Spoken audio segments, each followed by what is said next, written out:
السلام علیکم. Good to have you at Urdu audio books. حاضر خدمت ہے ابو یحییٰ کا ناول آخری جنگ. شیطان کے خلاف انسان کا اعلان جنگ.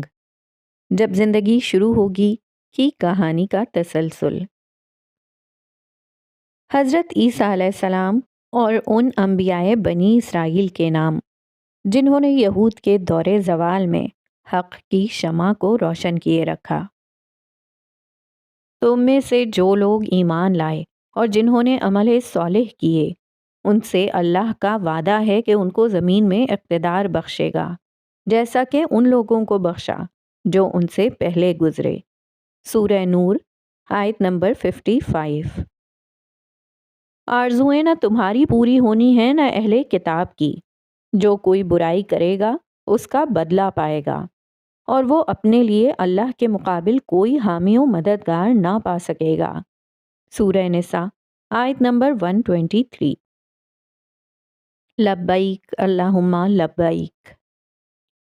تاریخ کے طالب علم یہ بات اچھی طرح جانتے ہیں کہ انسانی تاریخ کا ایک بڑا حصہ ان جنگوں سے عبارت رہا ہے جن میں انسانوں کی جان، مال اور آبرو سب بے وقت ہو جاتی ہیں. مگر یہ بات کم لوگ جانتے ہیں کہ اس دھرتی پر لڑی جانے والی اصل جنگ جس کے نتیجے میں باقی تمام جنگیں، خون ریزی اور فساد برپا ہوتا ہے، انسانوں کے مابین نہیں بلکہ انسان اور شیطان کے درمیان لڑی جانے والی جنگ ہے. قرآن مجید سے یہ معلوم ہوتا ہے کہ اس جنگ کا آغاز روز ازل اس وقت ہوا جب ابلیس نے ہمارے باپ حضرت آدم علیہ السلام کو سجدہ کرنے سے انکار کر دیا تھا. ابلیس نے اللہ تعالیٰ کے حکم کے باوجود نہ صرف یہ کہ انکار کیا بلکہ اللہ تعالیٰ سے تا قیامت اس بات کی مہلت مانگی کہ اسے انسانوں کو گمراہ کرنے کا موقع دیا جائے. یہ بات مان لی گئی مگر اس جرم کے نتیجے میں اللہ کی طرف سے شیطان پر ہمیشہ کے لیے لعنت کر دی گئی.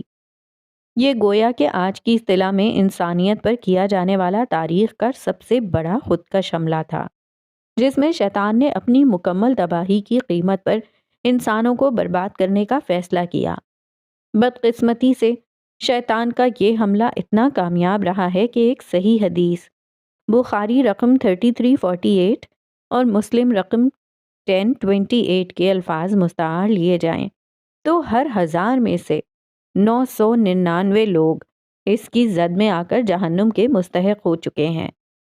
اس حملے کی کامیابی کی بنیادی وجہ یہ ہے کہ انسانوں کی اکثریت اپنے اس بدترین دشمن اور اپنے خلاف اس کی جنگ سے سرے سے واقف ہی نہیں.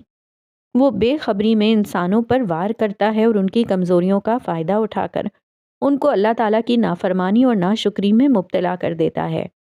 تاہم اللہ تعالیٰ کی یہ بڑی عنایت ہے کہ اس نے انسانوں کی اس بے خبری کو دور کرنے کے لیے ہر دور اور ہر قوم میں ہزارہ انبیاء کرام کو بھیجا. سرکار دو عالم صلی اللہ علیہ وآلہ وسلم کے بعد نبوت کا ادارہ ختم کر دیا گیا اور اب تا قیامت انسانوں کو یہ بتانا کہ شیطان ان کا سب سے بڑا دشمن ہے امت مسلمہ کی ذمہ داری ہے. شیطان اور انسان کی اس جنگ میں امت مسلمہ ایک انتہائی اہمیت کا حامل گروہ ہے. وہ اگر اپنی ذمہ داری کو محسوس کرتے ہیں تو انسانیت کی بڑی تعداد کو شیطان کے چنگل سے چھڑا سکتے ہیں. وہ ایسا نہیں کریں گے تو گویا خود شیطان کے مشن میں اس کے مددگار بن جائیں گے. چنانچہ امت مسلمہ شیطان کا سب سے بڑا نشانہ ہے. شیطان کے لیے اس امت کو نشانہ بنانے کا آسان ترین طریقہ یہ ہے کہ لوگ اپنی خواہشات کو دین اور اپنے تعصبات کو حق سمجھنے لگیں، جبکہ شیطان کے شر سے بچنے کا طریقہ صرف یہ ہے کہ لوگ قرآن مجید کو اپنی خواہشات اور تعصبات پر ترجیح دینے لگیں. چنانچہ انسان اور شیطان کی یہی جنگ، اس جنگ میں امت مسلمہ کی اہمیت اور شیطان کا طریقہ کار ہی میرے اس نئے ناول آخری جنگ کا مرکزی خیال ہے. میرا پہلا ناول جب زندگی شروع ہوگی حادثاتی طور پر وجود میں آیا، مگر اس کے ذریعے سے اللہ تعالیٰ کی بات اتنے زیادہ لوگوں تک پہنچی جس کی مجھے کوئی امید نہ تھی. یہی معاملہ میرے دوسرے ناول قسم اس وقت کی کا رہا. آخری جنگ میرے انہی 2 ناولوں کا تسلسل ہے جس کی کہانی ان کے مرکزی کرداروں یعنی عبداللہ اور نائمہ کے ارد گرد گھومتی ہے۔ تاہم یہ واضح رہے کہ اس ناول کے تمام کردار، چاہے شیاطین ہو یا انسان، اور ان کے حوالے سے بیان کیے گئے متعین واقعات سب فرضی ہیں۔ اس وضاحت کی ضرورت اس لیے اہم ہے کہ قارئین میرے ناول کے کرداروں سے بہت زیادہ وابستہ ہو جاتے ہیں، خاص کر عبداللہ اور نائمہ سے۔ یہ دونوں کردار دراصل علامتی کردار ہیں۔ یہ بتاتے ہیں کہ ایک داعی اور ایک مسلمان کو کیسا ہونا چاہیے۔ قارئین کو ان کرداروں کو اسی پہلو سے دیکھنا چاہیے۔ اس ناول میں شیاطین کی سوچ اور کار فرمائی زیر بحث آئی ہے، اس لیے ممکن ہے کہ چند مقامات پر استعمال ہونے والے بعض اسالیب کچھ صالح طبیعت لوگوں پر گراں گزریں۔ اسی طرح میرا اصل مقصد ناول نگاری نہیں تھا، اس لیے اختصار کے پیش نظر چند مقامات پر کہانی اور کردار نگاری کے بعض پہلوؤں سے صرف نظر کیا گیا ہے، جو کچھ اہل ذوق کے لیے بار خاطر ہوگا۔ امید ہے کہ میرا عذر قبول کر کے دونوں طرح کے قارئین ان چیزوں پر درگزر فرمائیں گے۔ بحیثیت دین کے ایک ادنا طالب علم کے، میں نے اس مختصر ناول میں قرآن مجید کا ایک اہم اور بنیادی پیغام پہنچانے کی کوشش کی ہے، جو بات اس امت کے جلیل القدر اہل علم امت کے خواص کو سمجھانے کی کوشش کرتے رہے ہیں۔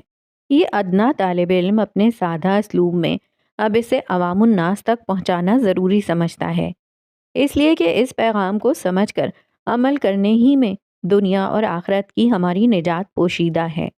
اس پیغام کو بھولنے کا نتیجہ ماضی میں بھی تباہ کن رہا ہے اور شدید اندیشہ ہے کہ مستقبل میں بہت بڑی تباہی کا باعث بنے گا۔ میرے نزدیک اس حقیقت کو سمجھ لینے ہی میں ہمارے عروج و زوال کا راز پوشیدہ ہے۔ تاہم ایک ناول تفصیلی علمی استدلال کا متحمل نہیں ہو سکتا، اس لیے اپنے ماہنامے انداز کے نومبر 2015 کے شمارے میں اپنے نقطۂ نظر کا علمی استدلال اور پس منظر بیان کر دیا گیا ہے۔ جن لوگوں کو دلچسپی ہو وہ یہ شمارہ پڑھ لیں یا ویب سائٹ انذار.org پر دیکھ لیں۔ اعوذ باللہ من الشیطان الرجیم، بسم اللہ الرحمن الرحیم۔ عبداللہ صاحب، 1 منٹ رکیے، مجھے آپ سے کچھ کام ہے۔ اپنا نام سن کر عبداللہ کے قدم رک گئے۔ اس نے پلٹ کر دیکھا۔ آواز اور لب و لہجے سے کانوں نے جو سمجھا تھا، نگاہوں نے اس کی تصدیق کر دی۔ درمیانی عمر کا ایک سفید فام شخص اس کی سمت آ رہا تھا۔ وہ ایک دراز قد شخص تھا، جسم چھریرا اور چہرہ زندگی کی رونق سے بھرپور، لیکن یہ چہرہ عبداللہ کے لیے بالکل غیر مانوس تھا۔ گرچہ غرناطہ کے اس شہر میں اسے کسی جاننے والے سے ملنے کی کچھ زیادہ توقع بھی نہ تھی۔ عبداللہ نے ذہن پر زور ڈالا۔ اس مشقت کا حاصل ایک ہی نکلا۔ اس شخص کے چہرے پر پڑے ہوئے اجنبیت کے پردے اور گہرے ہو گئے۔ ہو سکتا ہے کانفرنس میں کہیں ملا ہو اور مجھے یاد نہ رہا ہو، عبداللہ نے دل میں سوچا۔ وہ اسی سوچ میں ڈوبا ہوا تھا کہ اجنبی نے قریب آ کر مسافے کے لیے ہاتھ بڑھاتے ہوئے اپنا تعارف کروایا۔ السلام علیکم، میرا نام ڈیوڈ ہے، آپ داؤد کہہ سکتے ہیں۔ عبداللہ نے سلام کا جواب دیتے ہوئے اپنا ہاتھ بھی آگے بڑھا دیا۔ عبداللہ کو اندازہ ہو گیا تھا کہ اس کا مخاطب ایک مسلمان بلکہ نو مسلم ہے۔ رواں انگریزی لہجے میں سلام اور لفظ داؤد کا استعمال اس کے اسلام اور ان کا تلفظ اس کے نو مسلم ہونے کا قرینہ تھا۔ عبداللہ کے چہرے پر اس کی روایتی مسکراہٹ اور گہری ہو گئی، مگر اس کی آنکھوں میں شناسائی کی کوئی جھلک ابھی تک پیدا نہ ہوئی تھی۔ یہ بات اجنبی نے بھی محسوس کر لی۔ اس نے اپنا مزید تعارف کروایا۔ میں نے آج کے سیشن میں آپ کی تقریر سنی تھی۔ آپ تقریر کے بعد یہاں ہوٹل کی لابی میں آ گئے تو میں بھی آپ کے پیچھے چلا آیا۔ سیشن تو ابھی جاری ہے۔ جی ہاں، سیشن جاری ہے، میں فریش ہونے کے لیے تھوڑی دیر باہر آیا تھا۔ جی یقیناً آپ کو واپس سیشن میں جانا ہوگا، لیکن میں آپ سے ملنا چاہتا ہوں، مجھے بہت ضروری کام ہے۔ ویسے میں ایک مسلمان ہوں، نو مسلم۔ آخری بات کہتے ہوئے داؤد کے لہجے میں جوش آ گیا تھا۔ اس جملے نے عبداللہ کے تاثر کی تصدیق کر دی تھی۔ اس نے داؤد سے دوبارہ بڑی گرم جوشی سے مصافحہ کیا۔ بہت خوشی ہوئی آپ سے مل کر۔ ہدایت کے راستے اور جنت کی منزل کی طرف بڑھنے والے قدموں پر سلام ہو۔ میرے آقا محمد رسول اللہ صلی اللہ علیہ وآلہ وسلم کی طرف سے اس راہ پر خوش آمدید۔ عبداللہ کی بات سے داؤد ایک دم کھل اٹھا۔ اس نے خوش ہو کر کہا، مجھے اسلام قبول کرنے پر اس طرح مبارکباد پہلے کبھی کسی نے نہیں دی۔ مجھے اس لمحے محسوس ہو رہا ہے کہ میں پیغمبر اسلام کے دور میں پہنچ گیا ہوں۔ میرا دل گواہی دے رہا ہے کہ میں اپنے اور آپ کے آقا محمد رسول صلی اللہ علیہ وآلہ وسلم کے کسی وارث سے مخاطب ہوں۔ شکریہ، میں تو 2 دن سے یہاں موجود ہوں۔ آج کانفرنس کا آخری سیشن ہے جو رات تک جاری رہے گا۔ کل الگ صبح ہی میری روانگی ہے۔ عبداللہ نے اپنے بارے میں کہے گئے تعریفی کلمات کو نظر انداز کرتے ہوئے داؤد کے اصل سوال کے جواب میں اسے اپنے مسئلے سے آگاہ کیا۔ تاہم اس کے لہجے میں تردد تھا۔ وہ ملاقات سے منع نہیں کرنا چاہ رہا تھا مگر اس کے پاس ملنے کا موقع نہیں تھا۔ اس کی بات سن کر داؤد کے چہرے پر مایوسی طاری ہو گئی۔ لمحہ بھر کو دونوں خاموش ہو گئے۔ داؤد کے مرجھاتے چہرے کو پڑھتے ہوئے عبداللہ نے ایک راہ نکالی۔ ایک شکل ہو سکتی ہے۔ کانفرنس کا آخری سیشن سوال و جواب کا ہے۔ یہ سیشن شام میں ہوگا۔ دوپہر سے شام تک وقفہ ہے۔ میں اس وقفے میں الحمرا دیکھنے جاؤں گا۔ آپ چاہیں تو میرے ساتھ وہاں چلیں، مگر خبر نہیں آپ کو وہاں جانے میں کوئی دلچسپی ہے یا نہیں۔ عبداللہ کی بات پوری بھی نہیں ہوئی تھی کہ داؤد خوشی سے بول اٹھا، کیوں نہیں، میں ضرور چلوں گا۔ یہ تو میری دلچسپی کی چیز ہے کیونکہ میں پیشے کے اعتبار سے ماہر آثار قدیمہ ہوں۔ اس قدیم تاریخ کا ماہر جو پرانے آثار کے اجڑے ہوئے در و دیوار اور ان میں پوشیدہ دفینوں میں لکھی ہوتی ہے۔ چلیے، یہ تو بہت خوب ہوا۔ ہماری ملاقات پکی ہو گئی۔ آج کی سحر پہر الحمرا کے ساتھ آپ کے نام بھی ہے۔ میں انشاءاللہ یہیں لابی میں آپ کو مل جاؤں گا۔ جی ضرور، یہ میرے لیے اعزاز کی بات ہوگی۔ اس کے ساتھ ہی انہوں نے باہمی مصافحہ کیا اور عبداللہ آڈیٹوریم کی طرف جہاں کانفرنس ہو رہی تھی واپس جانے کے لیے آگے بڑھ گیا۔ جمیلہ سو رہی تھی مگر اس کے چہرے پر بے چینی اور اضطراب کے آثار نمایاں تھے۔ وقفے وقفے سے وہ کچھ بڑبڑا رہی تھی۔ الفاظ واضح نہیں تھے مگر خوف و اذیت کی اس کیفیت کے عکاس ضرور تھے جس سے وہ خواب میں گزر رہی تھی۔ وہ یقیناً کوئی بھیانک خواب دیکھ رہی تھی۔ پھر ایک گھگیاتی ہوئی چیخ مار کر وہ بیدار ہو گئی اور گھبراہٹ میں اٹھ کر بستر پر بیٹھ گئی۔ اس نے گھڑی پر نگاہ ڈالی۔ رات کے 2 بج رہے تھے۔ ہر طرف خاموشی اور سناٹے کا راج تھا مگر اس کا دل سکون کی کیفیت سے بالکل خالی تھا۔ وہ مایوسی اور جھنجھلاہٹ کے عالم میں بڑبڑائی، میرے خدا، پھر یہی خواب، اس اذیت سے کب پیچھا چھوٹے گا؟ یہ کہتے ہوئے اس نے دونوں ہاتھوں سے اپنا سر پکڑ لیا۔ خیالات کی ایک رو تھی جو اس کے ذہن میں چل رہی تھی۔ جو اذیت خواب کی شکل میں اس نے نیند میں بھگتی تھی وہ جاگنے پر خیال کی شکل میں اس پر مسلط ہو گئی، یا شاید یہ خیال ہی تھا جس نے برسہا برس سے خواب کے روپ میں اس کو اذیت سے دوچار کر رکھا تھا۔ وہ ساری زندگی یہ خواب دیکھتی آئی تھی۔ رسوائی اور ذلت کی داستان اس پر ایک ہی دفعہ مسلط ہوئی، لیکن خیال اور خواب کی دنیا میں یہ اذیت زندگی بھر کے لیے ایک روگ بن کر رہ گئی تھی۔ کچھ عرصہ ہوا کہ یہ خواب کچھ کم ہو گئے تھے، مگر جب سے اس کی بڑی بیٹی سارا کی شادی ہوئی تھی اسے یہ خواب دوبارہ ستانے شروع ہو گئے تھے۔ کبھی اس کے شوہر کا غضبناک چہرہ اس کی نگاہوں کے سامنے آ جاتا، کبھی اس کی کفن پوش لاش نظر کے سامنے آ جاتی، اور کبھی طلاق کے الفاظ اس کے کانوں میں گونجتے، اور کبھی اس سے زیادہ وہ کچھ نہ سوچ سکی۔ وہ سوچنا بھی نہیں چاہتی تھی۔ اس نے برابر میں لیٹی ہوئی اپنی چھوٹی بیٹی صبا کی طرف دیکھا۔ وہ ہر چیز سے بے خبر سو رہی تھی۔ اس کے چہرے پر معصومیت تھی، سکون تھا، اور نوجوانی کی گہری اور بے فکر نیند کے آثار تھے۔ اللہ ان دونوں کو ہمیشہ اپنی پناہ اور عافیت میں رکھے، اپنے گھروں کا سکھ دکھائے۔ اس نے صبا کے ساتھ سارا کے لیے بھی دعا کی۔ سارا کو اس کی دعاؤں کی واقعی بہت ضرورت تھی۔ سارا کی شادی کو چند ہی مہینے ہوئے تھے۔ وہ اپنے چچا زاد حمزہ سے بیاہی گئی تھی، مگر جب سے اس کی شادی ہوئی جمیلہ کا سکون غارت ہو گیا تھا۔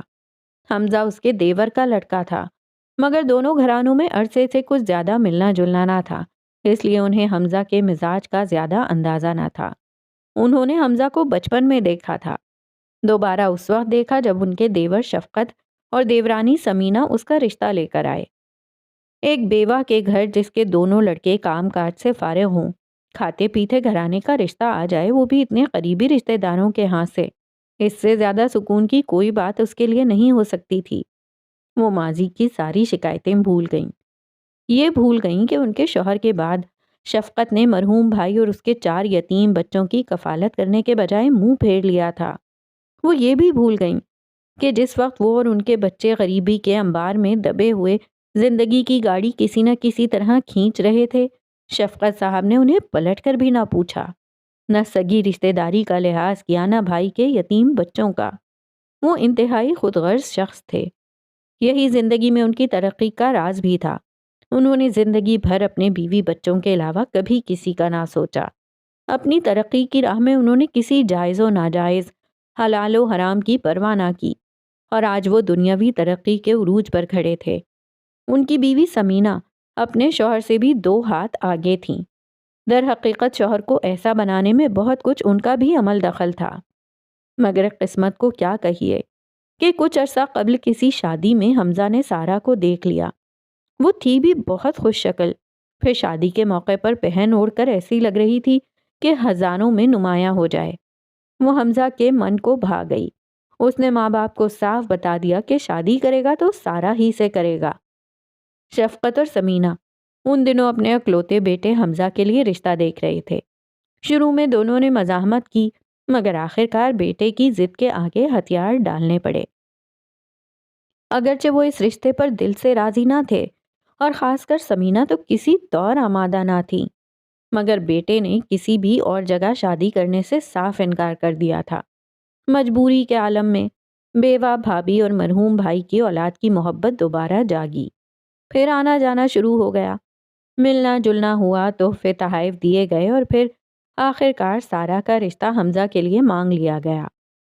جمیلہ کس منہ سے اور کس طرح نہ کہتی؟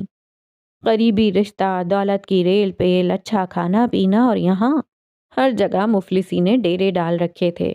بیٹے بے روزگار تھے، بیٹیوں کو کسی نہ کسی طرح پڑھا لکھا دیا تھا، لیکن سمجھ میں نہیں آتا تھا کہ ان کی شادی کیسے ہوگی۔ مگر شفقت اور سمینہ نے یہ اطمینان بھی دلا دیا کہ ان کا جہیز کے نام پر کوئی مطالبہ نہیں، اگرچہ اس میں بھی اصل وجہ ان کی شرافت سے زیادہ یہ تھی کہ جہیز کے نام پر جو کچھ سارہ کے ساتھ آنا متوقع تھا، وہ ملنے جلنے والوں میں ان کی ناک کٹوانے کا سبب بن جاتا۔ یوں ایک روز جب قسمت ایسے مہربان ہوئی تو انہوں نے کچھ نہیں دیکھا، سارہ حمزہ کے ساتھ بیاہی گئی۔ یہ بات بعد میں کھلی کہ حمزہ کا غصہ آگ کی بھٹی کی طرح دہکتا ہے، اور جب غصہ آ جاتا ہے تو وہ کچھ نہیں دیکھتا، بالکل اپنے تایا یعنی جمیلہ کے شوہر پر گیا تھا۔ اس مماثلت کے خیال ہی سے جمیلہ ایک دفعہ پھر لرز گئیں۔ بے اختیار انہوں نے فون اٹھایا اور سارہ کا نمبر ملایا۔ کافی دیر تک بیل بجتی رہی، پھر نیند میں ڈوبی ہوئی سارہ کی آواز آئی، امی سب خیریت تو ہے؟ رات کے 3 بجے آپ نے کیوں فون کیا ہے؟ بیٹا بس تم سے پوچھنا ہے، تم خیریت سے ہو؟ امی رات کے اس پہر آپ نے صرف یہ پوچھنے کے لیے مجھے نیند سے اٹھایا ہے کہ میں خیریت سے ہوں؟ سارہ نے دبی دبی آواز میں پوچھا۔ اس کے لہجے سے بیزاری ٹپک رہی تھی۔ آپ کو پتا ہے کہ حمزہ اٹھ گئے تو غصہ ہوں گے۔ یہی تو پوچھ رہی ہوں کہ حمزہ کو آج کل غصہ تو نہیں آ رہا؟ امی خدا کے لیے، انہیں غصہ نہیں بھی آ رہا تو اس بے وقت کے فون پر ضرور آ جائے گا۔ پلیز فون بند کر کے سو جائیں، صبح میں بات کروں گی آپ سے۔ سارہ نے یہ کہا اور جواب کا انتظار کیے بغیر فون رکھ دیا۔ جمیلہ کچھ دیر فون ہاتھ میں لیے بیٹھی رہیں، پھر وہ ہاتھ جوڑ کر اللہ کے سامنے دست بدعا ہو گئیں کہ جس پلے صراط سے وہ گزری ہیں اس کی بیٹی کو کبھی اس پر قدم نہ رکھنا پڑے۔ وہ دیر تک یہ دعا مانگتی رہیں۔ نہ جانے رات کا کون سا پہر تھا، آسمان پر چاند موجود نہ تھا کہ یہ قمری مہینے کی ابتدائی تاریخ تھی۔ وہ ہوتا بھی تو گہرے سیاہ بادلوں کے سامنے خود کو اسی طرح مجبور پاتا جس طرح تاروں کی روشنی ان بادلوں کی قید میں بے بس ہو چکی تھی۔ یہ آسمان کا حال تھا۔ رہی زمین، تو اس صحرائی علاقے میں دور دور تک روشنی کی ایک رمق بھی موجود نہ تھی۔ اندھیرے کی مہیب چادر نے ہر منظر کو ڈھانپ رکھا تھا۔ گرچہ اس صحرا میں کوئی منظر ویسے بھی موجود نہ تھا، ہوا بالکل بند تھی، چاروں طرف ایک ہولناک سناٹا طاری تھا۔ غرض اندھیرے اور سناٹے کا ایسا راج تھا کہ کوئی انسان یہاں آ جاتا تو دہشت سے مر جاتا۔ اس سناٹے میں وقفے وقفے سے اگر کوئی آواز گونجتی تو وہ اس اندھیرے میں نظر نہ آنے والے سانپوں کی پھنکار تھی۔ یہ پھنکار اس وحشت زدہ ماحول میں مزید دہشت پیدا کر رہی تھی۔ ایسی ہی وحشت زدہ تاریکی اور سکوت اس مجلس پر طاری تھا جو اس صحرا میں ایک پہاڑی ٹیلے کے دامن میں ہو رہی تھی۔ تمام حاضرین سر تا پیر سیاہ چوغوں میں ملبوس تھے۔ چہرے کی جگہ ایک عجیب مکروہ سی شکل نظر آ رہی تھی۔ یہ لوگ کسی طور انسان نہیں تھے، یہ واقعی انسان نہیں تھے، مگر یہ کیا تھے اس کا کچھ اندازہ کرنا ممکن نہ تھا۔ ایسا لگتا تھا جیسے یہ اندھیرے کی کوئی مخلوق تھی جس کے لیے اندھیرا روشنی کے برابر تھا۔ قیاس اگر کچھ بتاتا تھا تو وہ یہ کہ ابلیس کے بہت سے فرزند ایک ساتھ جمع ہیں۔ کچھ دیر بعد اس خاموشی کو حاضرین میں سے ایک کی پھنکارتی ہوئی آواز نے توڑا۔ اس نے سامنے بیٹھے ہوئے شخص کو مخاطب کر کے کہا، عزت مآب زاریوس، آج سردار نے ہم کو اس طرح اچانک کیوں بلایا ہے؟ محترم سوگویال، مجھے بھی نہیں خبر اس اجتماع کی کیا خاص وجہ ہے، بظاہر تو سب ٹھیک ہے، زاریوس نامی شخص نے جواب دیا۔ اس کے لہجے اور آواز سے ظاہر ہوتا تھا کہ وہ اس مجلس میں کوئی نمایاں مقام کا شخص ہے۔ آپ نے بالکل درست فرمایا عزت مآب زاریوس، سب ٹھیک ہی نہیں ہے بلکہ بہت اچھا جا رہا ہے۔ پہلے شخص نے جسے سوگیال کہہ کر مخاطب کیا گیا تھا ایک دفعہ پھر اپنی پھنکارتی ہوئی آواز بلند کی۔ ایک طویل عرصے کی مشکل کے بعد پچھلے کچھ عرصے سے ہمارا اقتدار پھر دنیا پر قائم ہو چکا ہے۔ ہر طرف ہماری مرضی چل رہی ہے۔ ایسا شاندار وقت تو ہماری تاریخ میں شاید ہی کبھی آیا ہو۔ میں آپ کی مکمل تائید کرتا ہوں۔ اس پھنکار کی تائید میں ایک اور پھنکار بلند ہوئی۔ سیاہ چوغے میں ملبوس ایک اور شخصیت نے گفتگو میں حصہ لیا۔ زاریوس نے اس آواز کی طرف متوجہ ہو کر اس شخصیت کو دیکھا، پھر سوگیال کی طرف رخ کیا۔ سوگیال نے اس کا مدعا سمجھتے ہوئے اس شخصیت کا تعارف کرایا۔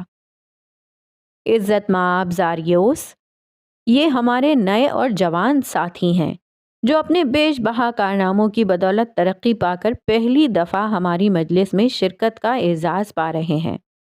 میں آپ کی خدمت میں پیش کرتا ہوں اپنے ہونہار ساتھی منایوس کو۔ منایوس، آپ کو اس مجلس میں خوش آمدید۔ زاریوس نے خوش دلی کے ساتھ منایوس کا استقبال کرتے ہوئے کہا۔ منایوس نے بھی والہانہ انداز میں جواب دیا، میرے لیے بڑی عزت کی بات ہے کہ ایسے بڑے لوگوں کی مجلس میں مجھے شریک ہونے کا موقع ملا ہے۔ یہ کتنا بڑا اعزاز ہے کہ جس عظیم مشن کو میرے آقا عزازیل نے شروع کیا تھا اس کو پورا کرنے والی مجلس کا رکن بنوں۔ مگر آپ کا اس مجلس میں ہونا اہل مجلس کے لیے اعزاز کی بات ہے۔ سوگیال نے شاندار طریقے سے منایوس کی عزت افزائی کی اور پھر اس کے کارناموں کی تحسین کرتے ہوئے زاریوس سے کہا، عزت مآب زاریوس، ہمارے اس نوجوان ساتھی نے پچھلے کچھ عرصے سے تہلکہ مچا رکھا ہے، ہر جگہ ان کی دھوم ہے۔ بہت خوب، کیا کارنامے ہیں ان کے؟ آپ جانتے ہیں کہ اولاد آدم کے خلاف ہمارے پاس سب سے اہم ہتھیار جنسی بے راہ روی کا ہے۔ ہر دور میں ہم مرد و زن کو اسی کے ذریعے سے اپنے راستے پر لاتے رہے ہیں۔ بالکل درست فرمایا آپ نے محترم سوگویال، مگر اس کے باوجود انسانی معاشروں میں زنا کو ہر دور میں برا سمجھا گیا ہے۔ لیکن اب تو صورتحال بدل چکی ہے۔ ہمارے ساتھیوں نے دنیا بھر میں زنا کو سماجی سطح پر قابل قبول شے بنا دیا ہے، بلکہ زنا کے بعد اب تو ہم جنس پرستی کو بھی ہم نے دنیا بھر میں نہ صرف عام کیا ہے بلکہ لوگوں کے لیے قابل قبول بھی بنا دیا ہے۔ زاریوس نے سر ہلاتے ہوئے سوگیال کی تائید کی۔ اس کی تائید پر سوگیال نے فخر سے منایوس کے بارے میں تفصیلات پیش کرنا شروع کی۔ جناب عالی، آپ نے بالکل درست فرمایا۔ یہ عظیم کارنامہ جن ساتھیوں نے سر انجام دیا ہے ان میں اہم ترین نام سردار منایوس کا ہے۔ آپ کی ذہانت، صلاحیت اور انتھک کوششوں کا نتیجہ ہے کہ آج دنیا کے بیشتر معاشروں میں زنا کو برائی نہیں سمجھا جاتا۔ بہت سے ملکوں میں ہم جنس پرستی کو قبول عام حاصل ہو چکا ہے، بلکہ اس سے آگے بڑھ کر سردار منایوس کا یہ کارنامہ بھی ہے کہ اریاں فلموں، فحش رسالوں اور انٹرنیٹ کے ذریعے سے انہوں نے فحاشی کو دنیا کے ہر گھر میں پہنچا دیا ہے۔ فلموں اور ٹی وی پروگراموں کے ذریعے سے اب تمام دنیا میں نیم اریاں لباس کا چلن عام ہو چکا ہے۔ یہ سب بھی منایوس اور ان کے ساتھیوں کا عظیم کارنامہ ہے۔ سوگیال نے بڑے فخر سے منایوس کے کارنامے بیان کیے، جو سینہ چوڑا کیے اپنے کارناموں کے بیان پر خوش خوش بیٹھا تھا۔ عزازیل کے عظیم فرزند منایوس، تم قابل تعریف ہو۔ اس دور میں عفت اور پاک دامنی کو دنیا سے ختم کرنے، دنیا بھر میں زنا اور عریانی کو عام کرنے اور خدا کی ناپسندیدہ چیزوں کو انسانوں کی نظر میں سب سے زیادہ محبوب بنانے پر میں تمہیں خراج تحسین پیش کرتا ہوں۔ زاریوس نے دل کھول کر منایوس کی تعریف کی۔ منایوس نے بڑے فخر سے کہا، یہی نہیں محترم زایوس اور سردار سوگیال، اب تو صورتحال یہ ہے کہ ہر دوسرا نوجوان اپنے موبائل فون اور کمپیوٹر پر اریاں فلموں اور تصویروں کا ذخیرہ لیے پھرتا ہے۔ زیادہ وقت نہیں گزرے گا، آپ کو اس دنیا میں کوئی پاک دامن مرد اور عورت ڈھونڈنا مشکل ہو جائے گا۔ ہمیں تم سے یہی امید ہے منایوس۔ اب تو تمہارے مقابلے میں ہمیں اپنے کام بہت چھوٹے لگنے لگے ہیں۔ سوگیال نے بظاہر اس کی حوصلہ افزائی کی، مگر آخری جملہ اس کی اندرونی کیفیت کا عکاس تھا کہ وہ در حقیقت اپنی تعریف سننا چاہ رہا تھا۔ ارے یہ کیسی بات کی ہے آپ نے محترم سوگیال؟ میرے کام کی جہاں انتہا ہوتی ہے وہاں سے تو آپ کے کارنامے شروع ہوتے ہیں۔ میں نے اتنی محنت اس لیے کی ہے کہ زنا کے ذریعے سے خاندانی نظام تباہ ہو جائے۔ خاندانی تربیت کے بغیر پلنے والے بچے ہمارا سب سے آسان نشانہ ہوتے ہیں، مگر آپ تو نکاح کے مضبوط تعلق سے بننے والے میاں بیوی کے رشتے کو توڑ کر یہی مقصد حاصل کرتے ہیں۔ میرے لیے تو بڑا آسان ہے کہ ایک نوجوان کو اپنے رخ پر لے آؤں، مگر وہ توبہ کر کے فوراً خدا کی طرف لوٹ سکتا ہے، مگر آپ تو وہاں وار کرتے ہیں جہاں وار کرنا سب سے مشکل ہے، جہاں سے لوٹنے کا امکان نہیں ہوتا۔ آپ تو خاندان کی اس ڈور کو کاٹتے ہیں جس کا پورا معاشرہ مل کر مضبوطی سے باندھتا ہے۔ منایوس بول رہا تھا اور اس کی آواز میں یہ احساس پوری طرح جاگزیں تھا کہ وہ واقعی سوگیال کے کام کی اہمیت سمجھتا ہے۔ ہاں بھائی، سوگیال کے کام کے کیا کہنے؟ زاریوس نے بھی اس کی تائید کرتے ہوئے کہا، انہیں بہت محنت کرنی پڑتی ہے۔ میاں بیوی کے تعلق کی ڈور کاٹنا آسان نہیں ہوتا۔ کتنے مواقع ڈھونڈنے پڑتے ہیں، کتنے لوگوں کو استعمال کرنا ہوتا ہے، کیسے کیسے وسوسے ڈالنے پڑتے ہیں۔ مزاج کے ہر رنگ کو سمجھنا ہوتا ہے، انسانی طبیعت کے ہر انداز کو کام میں لانا پڑتا ہے، پھر کہیں جا کر گھر میں جھگڑا ہوتا ہے۔ جی، آپ نے بالکل درست فرمایا۔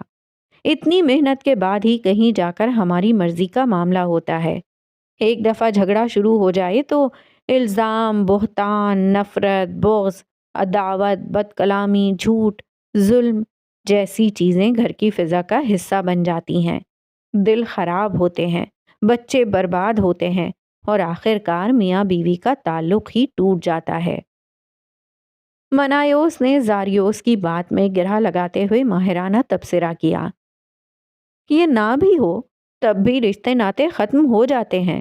اولاد، والدین، بہن بھائی، سسرال اور میکے کے سارے رشتوں ناتوں کا تانا بانا نکاح کی مرکزی ڈور سے جڑا ہوتا ہے۔ یہ ڈور کٹ جائے تو کیا ہی کہنے، نفرت کی بھٹی دہک جاتی ہے جس میں خاندان در خاندان جلتا اور نسل در نسل برباد ہوتی ہے۔ اس رشتے کی ڈور نہ بھی کٹے تو تعلق اور ناطے کی ڈور ضرور ٹوٹتی ہے، اور لوگ ایک دوسرے کی شکل دیکھنے کے روادار نہیں رہتے۔ منایوس کے تبصرے پر خوش ہوتے ہوئے سوگیال نے اپنے کام پر مزید روشنی ڈالنا شروع کی۔ آپ تو جانتے ہی ہیں کہ صرف میاں بیوی ہی نہیں، میں تو ہر رشتے اور تعلق کی ڈور کو کاٹتا ہوں۔ خدا کو جتنی دلچسپی انسانوں کو باندھ کر رکھنے سے ہے، مجھے اتنی ہی دلچسپی انہیں کاٹنے سے ہے۔ میاں بیوی کا رشتہ نہ بھی کٹے تو والدین، اولاد، بہن بھائیوں اور دیگر رشتہ داروں میں نفرت پھیلانا اور تعلق خراب کرنا میرا کام ہے۔ کیا کہنے ہیں تمہارے، میرے بھائی سوگیال، تم ہمارے سر کا تاج ہو۔ زاریوس نے شدت محبت سے سوگیال سے کہا، یہ کیا بات کہی آپ نے؟ ہمارے سر کا تاج تو آپ ہیں، ہماری کیا جرت کہ آپ کی برابری کر سکیں؟ سوگیال نے ایک لمحے کی تاخیر کے بغیر جواب دیا، سردار زاریوس کے کارناموں کا مجھے زیادہ علم نہیں، صرف نام سے واقف ہوں، یا یہ کہ آپ فرزندان عزازیل میں سے اہم ترین کاموں کے ذمہ دار ہیں۔ منایوس نے تجسس کے ساتھ زاریوس کے بارے میں دریافت کیا۔ اسے معلوم تھا کہ زاریوس اس مجلس کا اہم ترین شخص ہے، لیکن وہ اس کے بارے میں زیادہ نہیں جانتا تھا۔